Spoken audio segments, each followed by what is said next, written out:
Utah, if you want to vote, first, you need to make sure that you're registered. There's a link in the description where you can check your registration status right now. If you aren't registered or if you've moved or changed your name since the last time you voted, you can register online using the link in the description as long as you have a Utah driver's license or state ID. If you don't have a Utah license, maybe you don't drive or you're a college student from another state, you'll go to the same registration website, but at the end, you have to print it out and mail it in. You can also go to your county clerk's office and register in person. There's a link to their locations below. The deadline to register if you're doing it by mail is October 5th for November's general election, but you have until October 27th to register online. Still, if you miss any of those dates, don't worry. You can also register the same day you vote, either on election day at your polling place or at your early vote location during the early voting period. Great, so you're registered. Now you get to vote. Any registered voter in Utah can vote absentee by mail. All you have to do is pick a form from the links below, there's an online and a mail-in version, and submit it by October 27th. Though the sooner you do it, the better. You can even check a box on the absentee request form to get an absentee ballot for every election.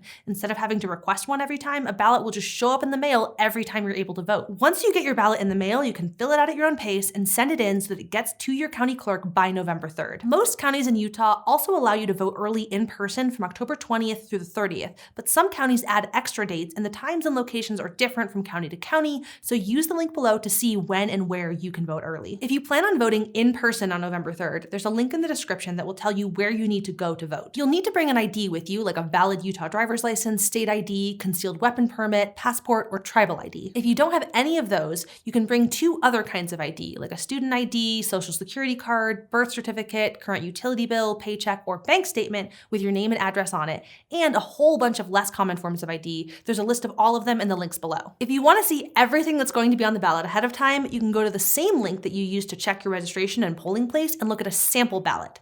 This gives you a chance to research the candidates for your local elections ahead of time. You don't have to vote for every single item on the ballot for it to be counted. You can leave things blank if you want to, but those local elections can be pretty important, so it's worth checking out what's on there ahead of time. You can even take a screenshot or print it out and bring it to the polls with you so that you don't forget who you wanted to vote for. One last thing, if you're going to vote, open up your notes app or grab a piece of paper and make a plan. Write down when and how you're going to register, what time you're going to vote, how you're going to get there, what ID you're going to use, even who you're going to bring to the polls with you.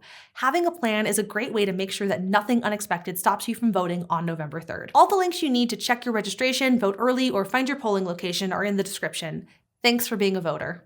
How to Vote in Every State is produced by Complexly in partnership with the MediaWise Voter Project, which is led by the Poynter Institute and supported by Facebook.